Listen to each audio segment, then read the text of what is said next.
There's a reason this club only opens after midnight, and it has nothing to do with music. My name is Marcus Lane, and I used to be exceptional at finding people. Used to be exceptional at many things, actually. Before the scandal, before I lost my license, before I became just another washed-up private detective working security at a club that shouldn't exist. The Hollow Room sits beneath the old Monteleone Hotel in the French Quarter of New Orleans. Most tourists walk right past the unmarked door on Royal Street, their laughter echoing off cobblestones. As they chase brighter lights, they don't know what they're missing, or maybe they're fortunate they don't. I've been working security here for 6 months now. 6 months of watching wealthy people drink expensive liquor and dance to music that sounds like it's coming from somewhere deep underground.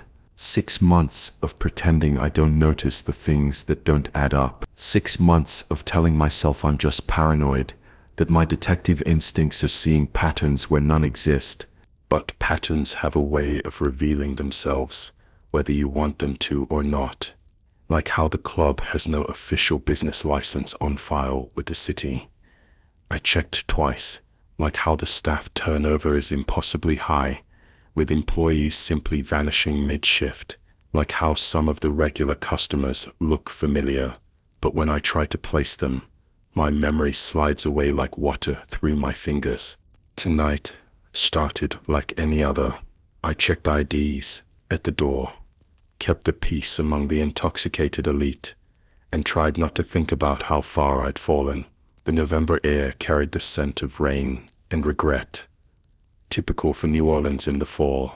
Then she walked in, Charlotte Dubois, 26 years old, auburn hair that caught the streetlight like copper wire, green eyes that held too much pain for someone so young, wearing a black dress that cost more than most people make in a month. She handed me her ID with shaking hands, and I noticed her fingernails were bitten down to the quick.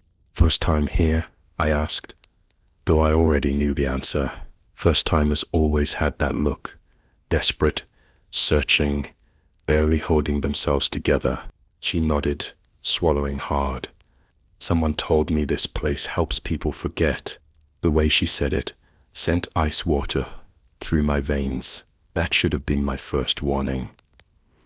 The Hollow Room attracts a specific type of customer, people running from something, people with secrets that eat them alive from the inside, people who need to disappear, even if just for a few hours. I should have turned her away. I should have told her to go home, call a friend, find a therapist. Instead, I let her in. I wish I hadn't. The club's interior is a maze of velvet curtains and candlelit alcoves that seem to shift when you're not looking directly at them. The walls are original stone from the 1850s, and if you know where to look, you can still see the iron rings where they used to chain things. The management calls it historical ambiance. I call it a red flag the size of Louisiana. The music tonight was different, deeper, more rhythmic.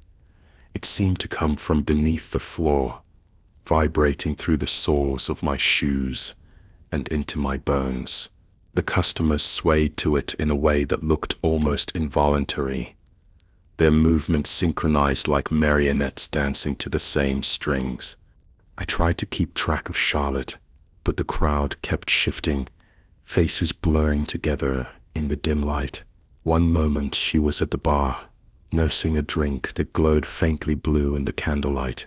The next moment she was gone.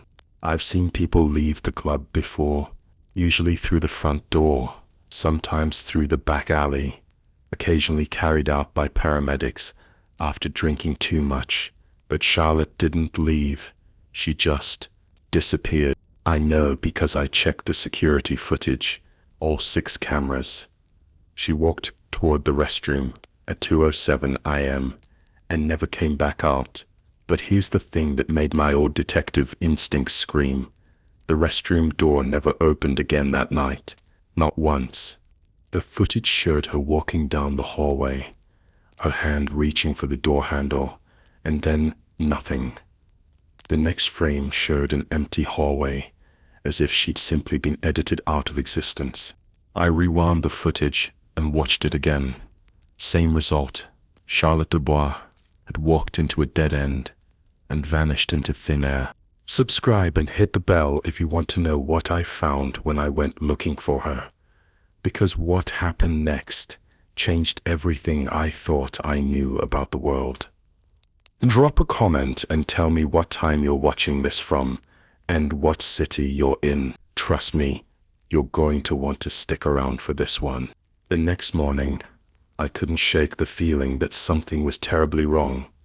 Charlotte's disappearance reminded me of why I became a detective. In the first place, the need to know, the need to understand, the need to make things right, even when everything else in my life had gone wrong. I went back to the club during the day, using my security access card before anyone could revoke it. The hollow room looks different in daylight. Smaller, sadder, like a theater with all the magic stripped away. The velvet curtains are faded and moth-eaten, and you can see water stains on the stone walls that the candlelight normally hides. But there's something else, a smell that wasn't there at night. Something organic, something that reminded me of the morgue where I'd spent too many hours during my detective years. The scent grew stronger as I moved deeper into the club, following my nose like a bloodhound. It led me to a section of the club I'd never paid attention to before, a maintenance area behind the bar, where the old stone walls were exposed. I found the day manager, Vincent Thibodeau, counting inventory in the storage room. He had pale skin and dark circles under his eyes, like he hadn't slept in weeks. When he saw me, his hands froze on the bottles he was counting. "Marcus," he said, his voice carefully neutral, "you're here early." "I'm looking for information about a customer from last night," I said. "Charlotte Dubois." Vincent's face went completely blank, like a computer screen suddenly shutting down. "I don't know that name." Auburn hair, green eyes, black dress. She was here until around 2 a.m. "We get many customers, Mr. Lane. I can't remember them all." But I could see he was lying. The way his eyes moved to the left, the way his hands trembled slightly as he set down the bottle, the way he kept glancing toward a door I'd never noticed before, half hidden behind a stack of liquor crates. "Can I see the employee records?" I asked. "That's not your responsibility," Vincent said, stepping between me and the hidden door. "Your responsibility is to check IDs and maintain order. Nothing more." The emphasis on "nothing more" felt like a warning. I nodded and left, but I didn't give up. I had other resources, old contacts from my detective days, people who owed me favors, despite everything that had happened. That afternoon, I called Detective Maria Santos from the NOPB. We'd worked together on several cases before my career imploded in a spectacular display of corruption and poor judgment. She was one of the few people who still took my calls. "Marcus," she said when she answered, her voice cautious. "I wondered when you'd call. I need a favor, Maria. A missing person case." "You're not a detective anymore, remember? You gave up that right when you planted evidence." The words stung, because they were true. I remember, but I still care about people, and someone's gone missing. I told her about Charlotte, about the club, about the security footage that didn't make sense, about the smell and Vincent's reaction, and the door I'd never noticed before. "I'll run the name through the system," she said, after a long pause. "But Marcus, be careful. I've heard things about that place. Strange things." "What kind of things?" "Missing persons reports. Lots of them. People who go to that club and never come home. But when we investigate, we always hit dead ends. Witnesses who can't remember anything. Security footage that gets corrupted. It's like the place is protected somehow. 2 hours later, she called back. Her voice was tight with concern. Charlotte Dubois filed a missing person report 3 days ago, she said. But here's the weird part. She filed it about herself. What do you mean? She went to the station and told them she was going to disappear, said she was going somewhere to forget her problems. And if she didn't come back, not to look for her. She even signed a waiver absolving the Department of Responsibility. My blood ran cold. That doesn't make sense. There's more. She's not the first. In the past 6 months, 12 people have filed similar reports. All of them mentioned a club in the French Quarter. All of them disappeared within a week. All of them signed the same waiver. I gripped the phone tighter. What kind of problems was Charlotte running from? Her brother died in a car accident last month. She was driving. Maria's voice softened. Marcus. She was getting calls while driving. Distracted. The brother was only 19 years old. Had his whole life ahead of him. She blamed herself completely. Suddenly, Charlotte's shaking hands made perfect sense. The way she'd said the club helps people forget. The desperation in her eyes. She wasn't just running from her problems. She was running from guilt so overwhelming that it was destroying her from the inside out. And I was starting to understand what kind of customers the Hollow Room really attracted. I spent the next 3 days digging into the disappearances, using every skill I'd learned during my detective years. Each case followed the same terrifying pattern. Someone experiencing profound guilt or trauma. Someone who'd heard whispers about a place that could help them forget. Someone who walked into the Hollow Room and never walked out. The victims were diverse, but their stories were eerily similar. A banker who'd embezzled money from a children's charity, watching kids suffer because of his greed. A surgeon who'd made a mistake during operation, losing a patient who trusted her completely. A mother who'd left her toddler in a hot car for just 5 minutes. 5 minutes that cost her child's life. All of them carrying unbearable psychological pain. All of them desperate for any kind of relief.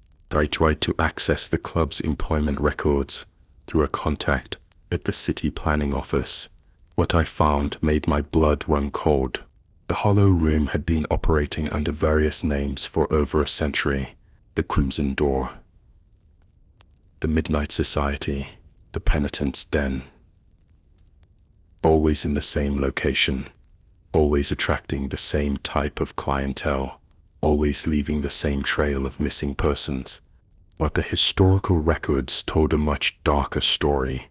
The building had been constructed in 1853 on the site of a former voodoo temple.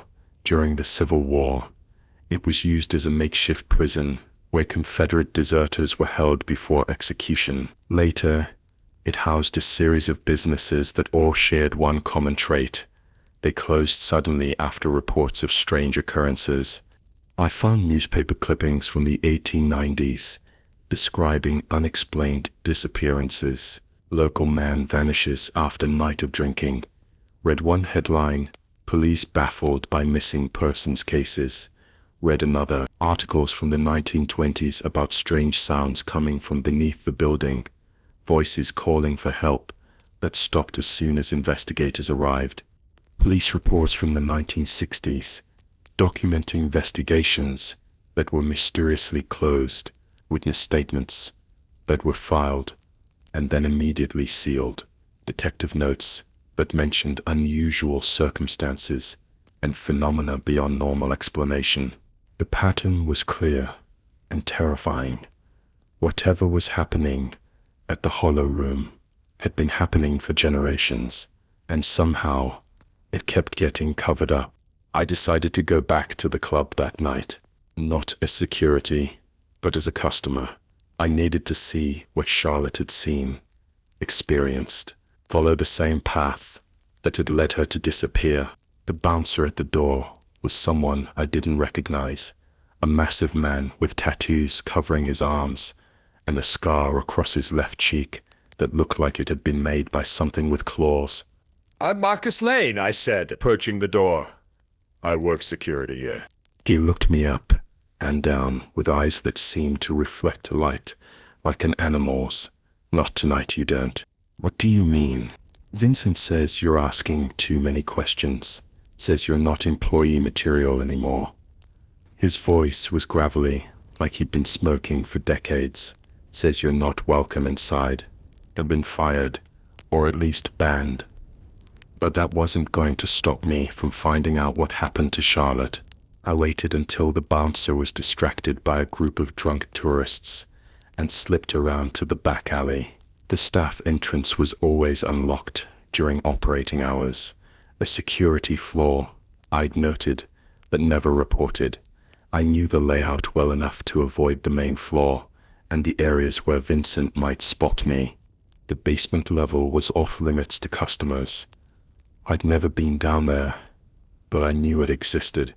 The original stone foundation extended deep underground, creating a network of tunnels and chambers that predated the modern building by decades. I made my way down a narrow staircase I'd never noticed before, using the flashlight on my phone to navigate. The air grew colder as I descended, and the smell I'd noticed earlier became stronger, organic, decay, something else I couldn't identify, but that made my primitive brain scream warnings. The tunnels were carved from solid stone, their walls covered in symbols that made my eyes water when I tried to focus on them. Catholic iconography mixed with something much older, African symbols, voodoo markings, and something else, something that hurt to look at directly, as if my mind was rejecting what it saw. I followed the tunnel toward the sound of the music. It was louder down here, more primal. It resonated in my bones, made my teeth ache, made my heart beat in rhythm with its alien tempo. And then I found the chamber. What I saw there would haunt me for the rest of my life. The chamber was circular, carved from living rock, like a cathedral built by madmen. The walls were covered in more symbols. These ones burned into the stone, as if by intense heat. The air shimmered with something that wasn't quite visible, like heat waves rising from summer asphalt. In the center of the room was a pool of dark liquid, not water. Something thicker, something that moved on its own, rippling without any wind to disturb it. Around the pool were 12 stone pedestals, each one carefully positioned like points on a clock. On each pedestal sat a personal item, a wedding ring, a medical diploma, a child's toy, a photograph, items that carried emotional weight, items that represented guilt, shame, regret. The items seemed to pulse with their own light, and I could feel the emotions radiating from them, like heat from a fire. The wedding ring whispered of promises broken. The medical diploma screamed of lives lost. The child's toy wept with a parent's unbearable grief. I recognized one of them immediately. A driver's license. Charlotte's driver's license, sitting on the pedestal closest to me. The music was coming from the pool itself. Not music, I realized with growing horror. Voices. Dozens of voices. All speaking in unison. All saying the same thing, over and over, in a rhythm that matched the pulsing of the items. Forget, forget, forget. I approached the pool carefully, every instinct screaming at me to run. The surface was perfectly still, like black glass, but I could see shapes moving beneath it, human shapes. Faces pressed against the underside of the surface, mouths open as if screaming silently. Charlotte's face was among them, her green eyes wide, with terror and something else, recognition. She could see me. She was trying to speak, but no sound came out. I stumbled backward, my flashlight beam dancing wildly across the walls. That's when I saw the other items, hundreds of them, arranged on shelves, carved into the stone walls, personal belongings from decades of victims, each one representing a life consumed by guilt, each one marking another soul claimed by whatever lived in that pool. You shouldn't be here. I spun around, my heart hammering against my ribs. Vincent Thibodeau stood in the tunnel entrance, but he looked different. His pale skin was almost translucent, and I could see dark veins beneath the surface. His eyes reflected light like an animal's, and when he smiled, his teeth were too sharp. "What is this place?" I demanded, trying to keep my voice steady. "Sanctuary," he said, stepping into the chamber. "A place where the burdened can find peace by drowning them, by freeing them from their guilt." He moved closer, and I noticed he cast no shadow in my flashlight beam. The maw feeds on emotional pain. It takes the guilt, the shame, the self-loathing. In return, it offers oblivion. The maw, the entity that lives in the pool, it's older than the city, older than the country. The native tribes knew about it. They fed it the guilty and the criminal. The Spanish tried to destroy it. The French tried to control it.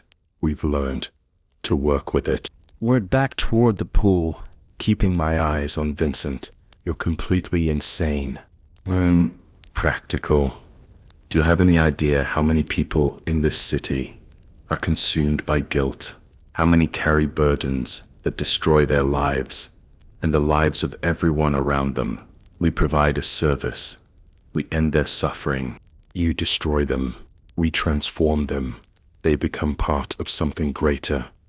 Their guilt feeds the maw. And in return, the maw feeds us. It gives us purpose. It gives us power. It gives us the ability to help others. Vincent stepped closer, and his skin was definitely translucent now. I could see his heart beating, but the blood that flowed through his veins was black as oil. You feel it too, don't you, Marcus? The guilt, the shame. That's why you're here. That's why you were drawn to this place. The maw calls to the guilty, and you answered. He was right, and that terrified me more than anything else. I could feel it, the weight of my failures pressing down on me like a physical force, the case that had destroyed my career, the evidence I'd planted, the innocent man who'd gone to prison because of my corruption. "Join us," Vincent said, his voice becoming hypnotic. "Let the maw take your pain. Let it make you whole. Let it give you purpose again." The pool began to bubble more violently. The voices grew louder, more insistent. The shapes beneath the surface pressed upward, as if trying to break through to the air above. And I understood. The hollow room wasn't just a club. It was a feeding ground, a place where the guilty came to be consumed by something that had been feeding on human shame for centuries. But I also understood something else. Charlotte was still alive down there, still conscious, still trapped, and I was going to save her. Chapter 5.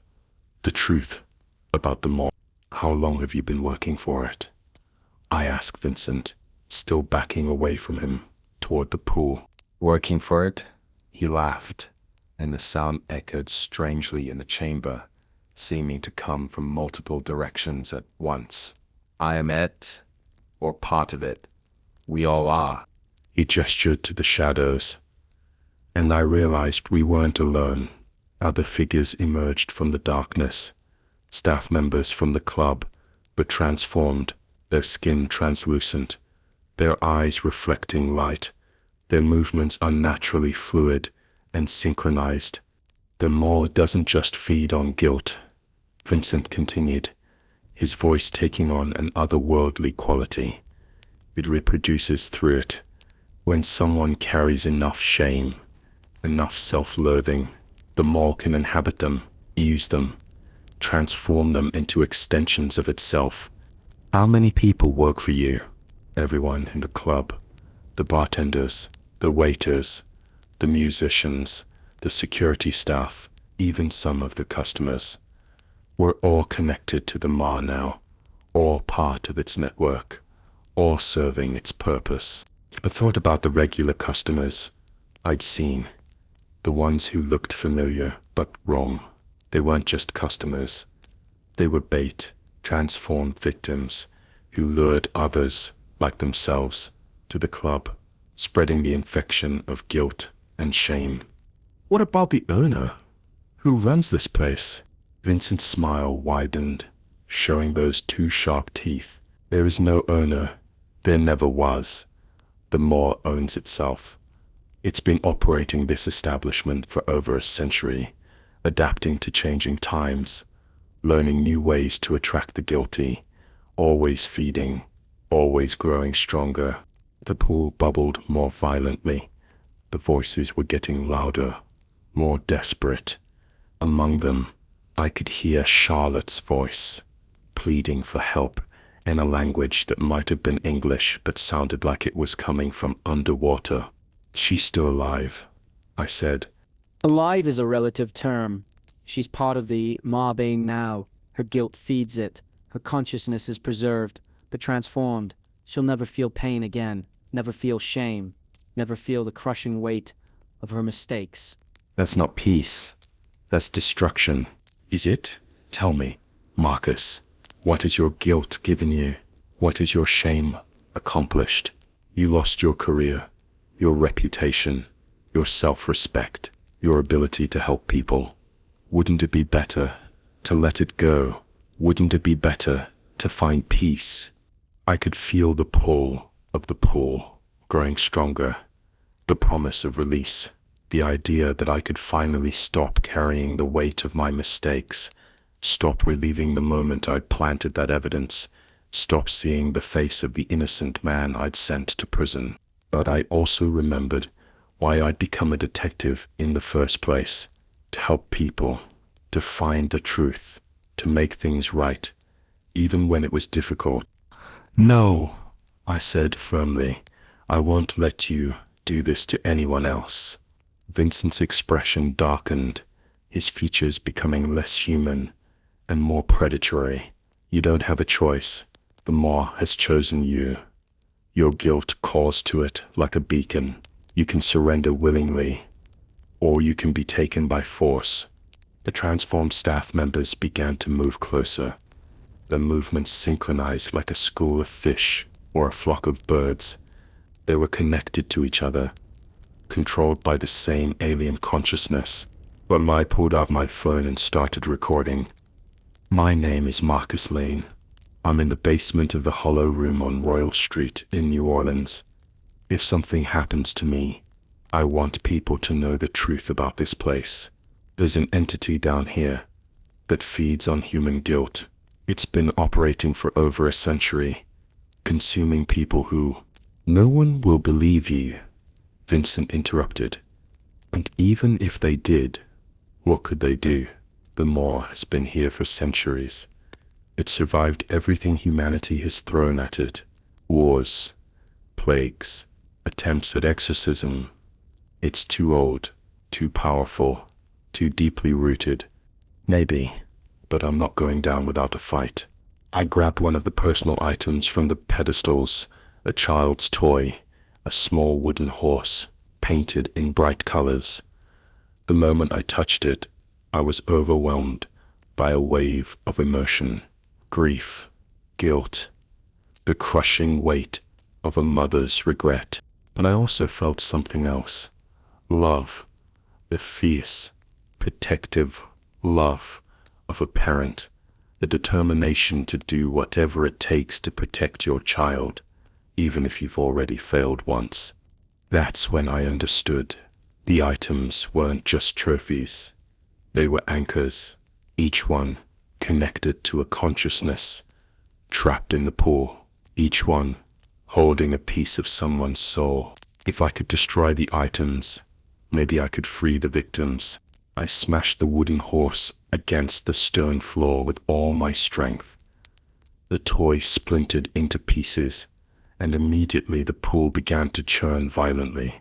One of the voices in the chorus screamed in what sounded like relief, then went silent. A face beneath the surface, a woman's face, opened its eyes and looked at me with gratitude, before dissolving into mist that rose from the pool and dissipated.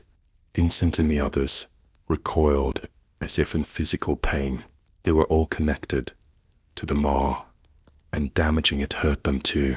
"Stop," Vincent shouted, his voice now sounding like multiple voices, speaking in unison. "You don't understand what you're doing." But I did understand. I grabbed another item, a wedding ring, heavy with the weight of promises broken. As I raised it to smash it against the wall, I felt the weight of someone's destroyed marriage, the guilt of infidelity, the shame of vows forgotten, the agony of love betrayed. "I smashed the ring anyway." Another voice fell silent. Another face dissolved into grateful mist. The pool began to recede, its dark surface dropping several inches. The transformed staff members rushed me, but their movements were sluggish now, uncoordinated. Damaging the morgue was weakening them, breaking their connection to the entity that controlled them. I fought them off, using every dirty trick I'd learned during my years on the force. A medical diploma went next, representing a doctor's fatal mistake, then a photograph of a family destroyed by addiction. A piece of jewelry that spoke of greed and corruption. Each destruction freed another soul and weakened the entity that had held them captive. But Charlotte's driver's license was still on its pedestal, pulsing with dark energy. I fought my way toward it, pushing through the weakened servants of the moor. Vincent blocked my path, his form shifting and changing, becoming something that was no longer entirely human. "She doesn't want to be saved," he snarled. "She came here to forget, to escape her guilt. You're condemning her to a lifetime of suffering. That's her choice to make, not yours." I pushed past him and grabbed the license. The moment I touched it, I was flooded with Charlotte's memories. The night of the accident, the rain on the windshield, the phone call she'd answered while driving, the moment of impact, her brother's final words. "Charlotte, I love you." But I also felt her love for him, her determination to honor his memory, her desire to make amends, to find a way to live with her guilt without being destroyed by it. I raised the license to destroy it, but Vincent grabbed my wrist with inhuman strength. "You're making a mistake," he said, his voice now a whisper that seemed to come from the pool itself. "The guilt will consume her. She'll never be free." "Freedom isn't the absence of guilt," I said, struggling against his grip. "It's the choice to carry it with honor." I broke free from his grasp and smashed the license against the wall. The pool erupted like a geyser. Charlotte's face appeared on the surface, gasping for air. She was alive, changed but alive. Her eyes were clear, and when she saw me, she smiled. The chamber began to shake. The mob was wounded, angry, desperate. The remaining items on the pedestals began to glow with an angry red light, and I could hear the entity's voice speaking directly into my mind. "You've destroyed everything," Vincent said, his translucent skin cracking like old paint. "The maw will die, and when it dies, so will all of us." "Good," I said, helping Charlotte out of the pool. But as I said it, I realized something that made my blood run cold. The mob wasn't just feeding on the guilt of its victims. It was feeding on the guilt of the entire city. New Orleans was built on layers of shame, slavery, corruption, violence, centuries of accumulated darkness. The mob had been keeping that darkness contained, feeding on it, preventing it from poisoning the entire community. Without the mob, all that accumulated guilt would have nowhere to go.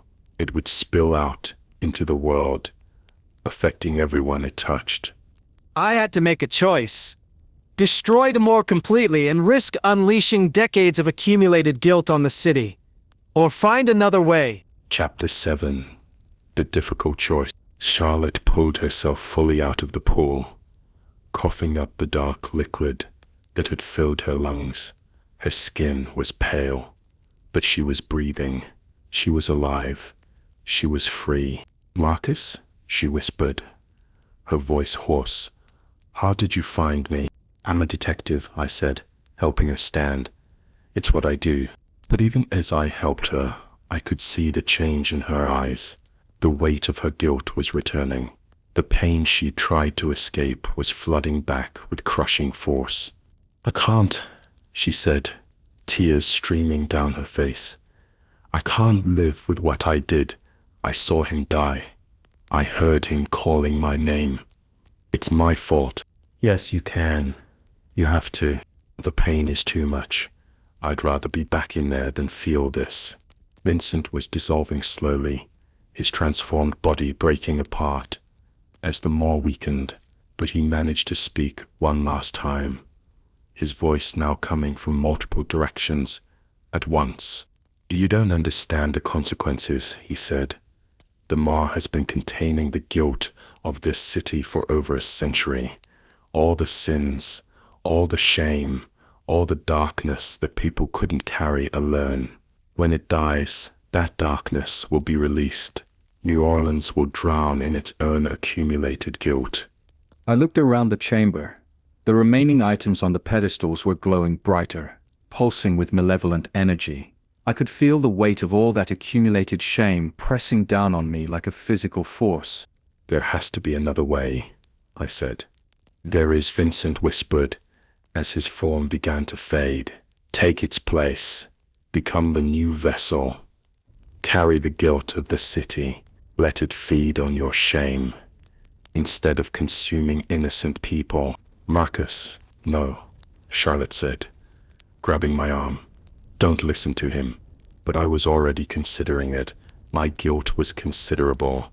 The evidence I'd planted that had sent an innocent man to prison, the career I'd destroyed through my own corruption, the trust I'd betrayed, the lives I'd damaged. Maybe I deserved to be consumed by the Moor. Maybe it was fitting punishment for what I'd done. I approached the pool. The dark liquid was still bubbling, but more slowly now. The moss was dying, and with it the container that had held the city's darkness for so long. "I'll do it," I said. "I'll take your place." "No," Charlotte said firmly. "You saved me. You don't have to sacrifice yourself." I'm not sacrificing myself.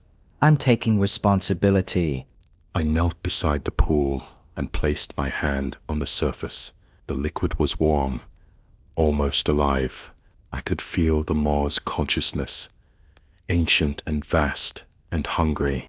But I also felt something else, the possibility of redemption, not through escape or forgetting, but through service, through using my guilt to help others instead of destroying myself with it. "I'll make you a deal," I said to the Moor. "You can feed on my guilt, but in return you have to change. No more consuming innocent people, no more trapping souls. Feed on my shame, but let me use it to help others." The pool went perfectly still. For a moment, I thought the Moor was dead. Then slowly, it began to respond. The connection formed gradually.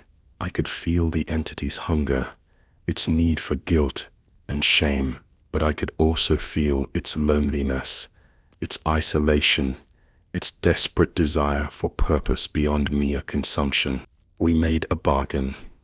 The Moor would feed on my guilt, but it would also help me use that guilt constructively. Together we would seek out others who were drowning in their own shame and help them find healthier ways to cope.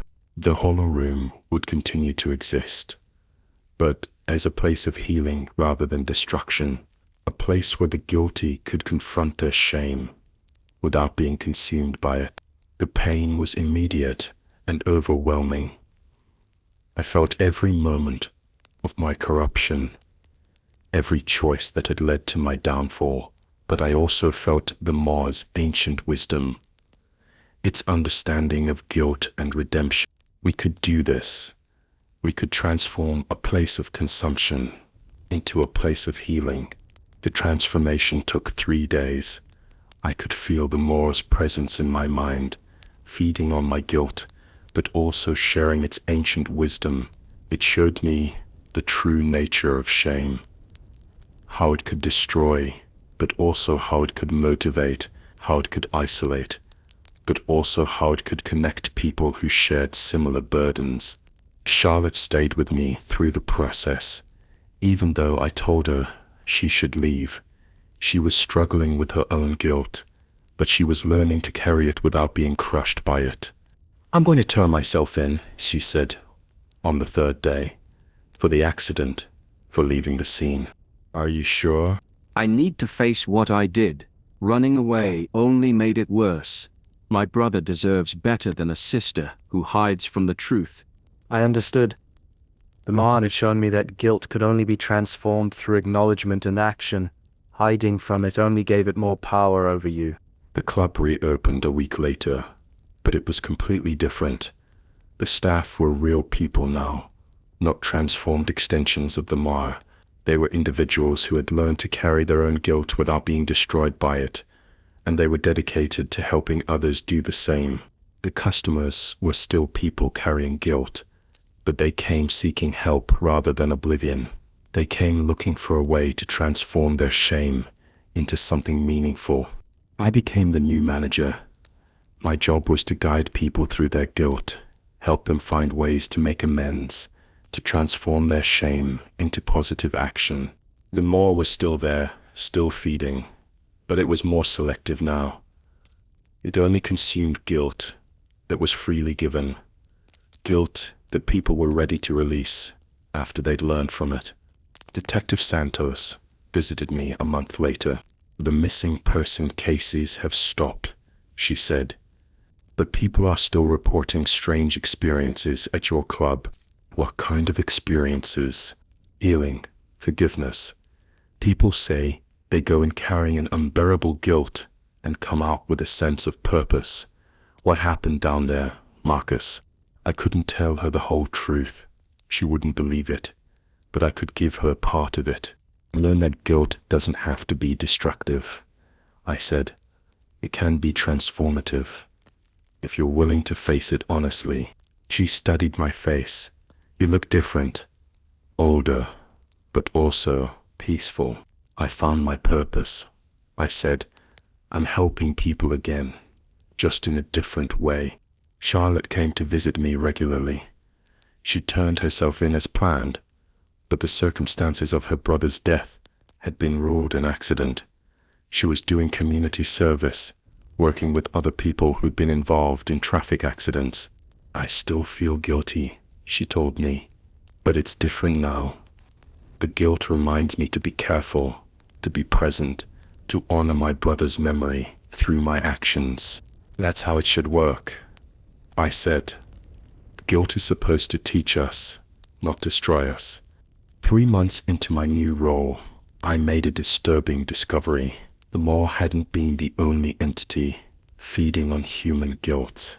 There were others, scattered across the world, each one operating differently, but serving the same function.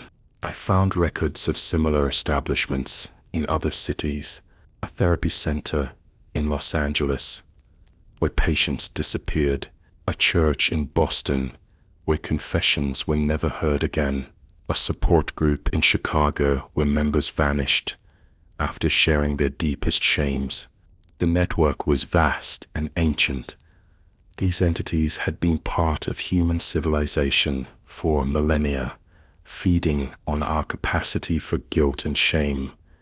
They were parasites, but they were also part of the ecosystem of human consciousness. The Maw showed me visions of what would happen if all these entities were destroyed. The accumulated guilt of humanity would have nowhere to go. It would manifest as mass hysteria, violence, societal collapse. We serve a purpose. Ma communicated to me through our connection. Humans generate more guilt than they can process. We help maintain the balance. But at what cost? The cost has always been high, but the alternative is worse. I began to understand the true scope of my situation. I wasn't just managing a nightclub. I was part of a global system designed to process human guilt. The question was whether I could reform that system from within. I started reaching out to other locations, other managers who might be facing similar situations. It was dangerous work. Some of the entities were more aggressive than the Moors, less willing to change their methods. But I found allies, other people who'd made bargains with these ancient forces, other individuals trying to transform systems of consumption into systems of healing. We formed a network of our own, a support system for people who were carrying not just their own guilt, but the guilt of their entire communities. The work was exhausting. Every day, I felt the weight of the shame and regret that flowed through the club, but I also felt the satisfaction of helping people transform their pain into purpose. Charlotte became my assistant, helping me counsel visitors. She had a natural talent for understanding guilt and shame, probably because she'd carried so much of it herself. "Do you ever regret your choice?" she asked me one evening as we closed the club. "Every day," I said, "but I also know it was the right choice.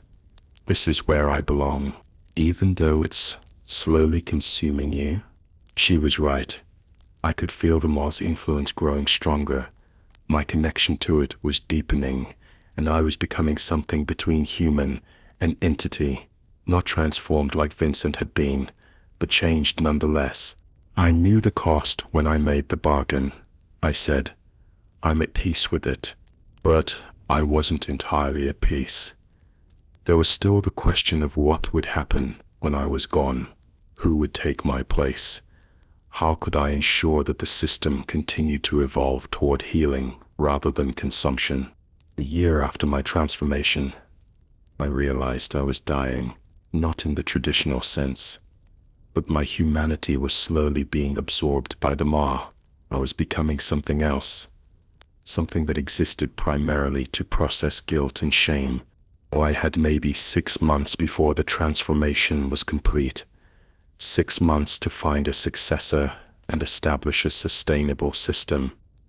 I thought about training Charlotte, but she was still too fragile, too consumed by her own guilt to take on the weight of others. I needed someone stronger, someone who had already learned to transform their shame into purpose. That's when Detective Santos came to me with a proposition. "I want to join your program," she said. "I want to work at the club." "Why?"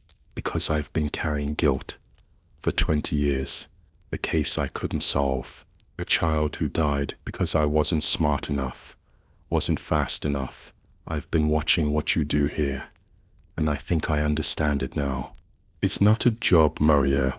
It's a calling, and it comes with a price." "What kind of price?"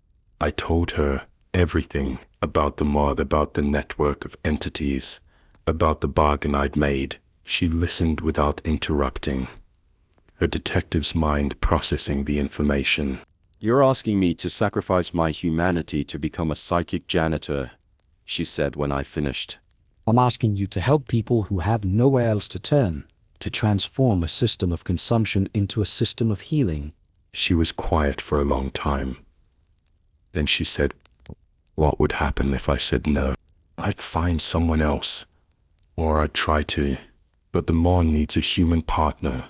Without one, it reverts to its old patterns. It starts consuming people again. And if I said yes, you'd spend the rest of your life helping people process their guilt. You'd carry their shame along with your own, and eventually, you'd become something more than human, but less than free." She left that night without giving me an answer, but she came back the next day. And the day after that, she started helping with the customers. learning how to guide them through their guilt. I could see the maw responding to her presence. It was testing her, evaluating her capacity for carrying shame. She was strong enough, but she was also compassionate enough to use that strength to help others. 3 months later, she agreed to make the bargain. The transition was easier. With 2 of us, the maw could feed on both our guilt, which meant it didn't need to consume us as completely. We could retain more of our humanity while still serving its needs. Together, we developed new protocols for the club, screening processes to identify people who were ready to transform their guilt rather than simply escape it, counseling programs to help visitors develop healthy relationships with their shame, support groups for people who were learning to carry their guilt without being crushed by it. The work continued.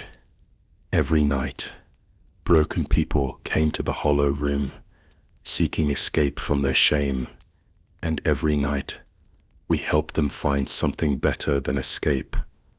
We helped them find redemption. That was 5 years ago.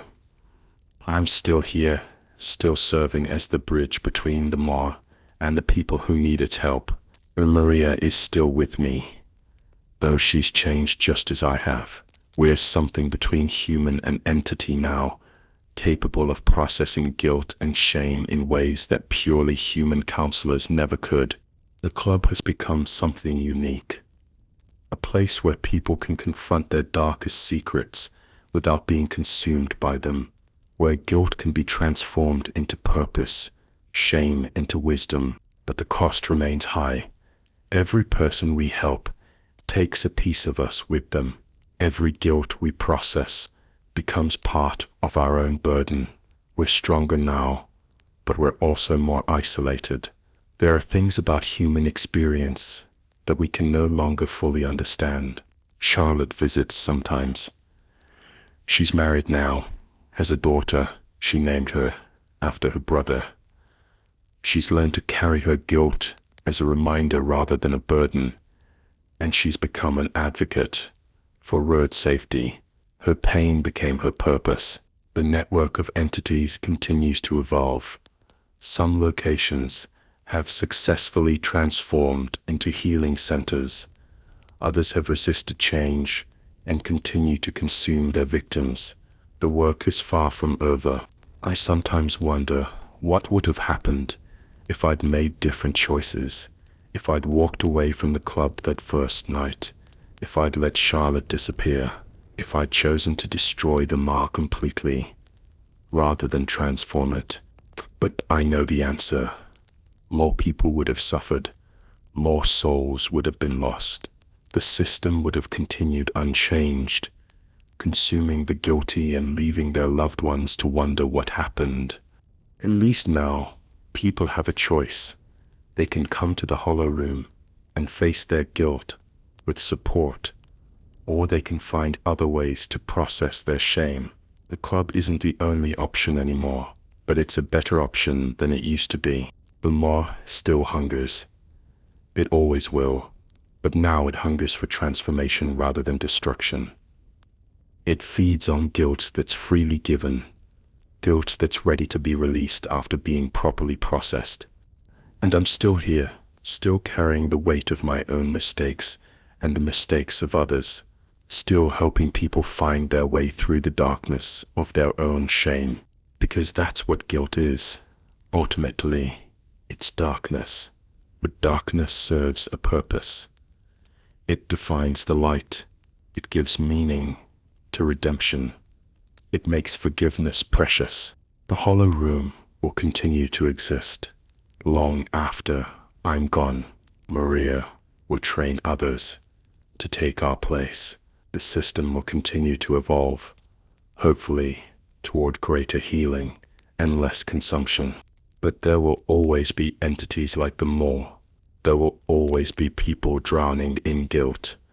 There will always be a need for bridges between the human and the inhuman, for guides who can help people navigate the darkest parts of their own souls. I chose to become one of those guides. I chose to transform my guilt into service, my shame into purpose.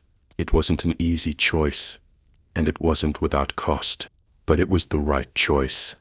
And if you're listening to this, if you're carrying guilt that feels unbearable, remember that you have choices too. You can let your shame destroy you. You can try to escape it, or you can transform it into something that serves a greater purpose. The Hollow Room exists for people who choose the third option. We're here when you're ready to face your guilt without being consumed by it. We're here when you're ready to turn your darkness into light. But the choice is always yours. The club opens every night at midnight. We're located beneath the old hotel on Royal Street. There's no sign, but if you're carrying enough guilt, you'll find us. And if you do find us, remember this. We're not here to take your guilt away. We're here to help you transform it into something beautiful. Because that's what redemption really is. It's not the absence of guilt. It's the transformation of guilt into grace. Share this story if it resonated with you. Drop a comment and tell me what time you're watching from and what city you're in. And remember to subscribe and hit that notification bell, because the world is full of dark stories that need to be told. But also remember that every dark story has the potential for light. Every guilt has the potential for redemption. Every shame has the potential for transformation. You just have to be willing to do the work. The Hollow Room is waiting.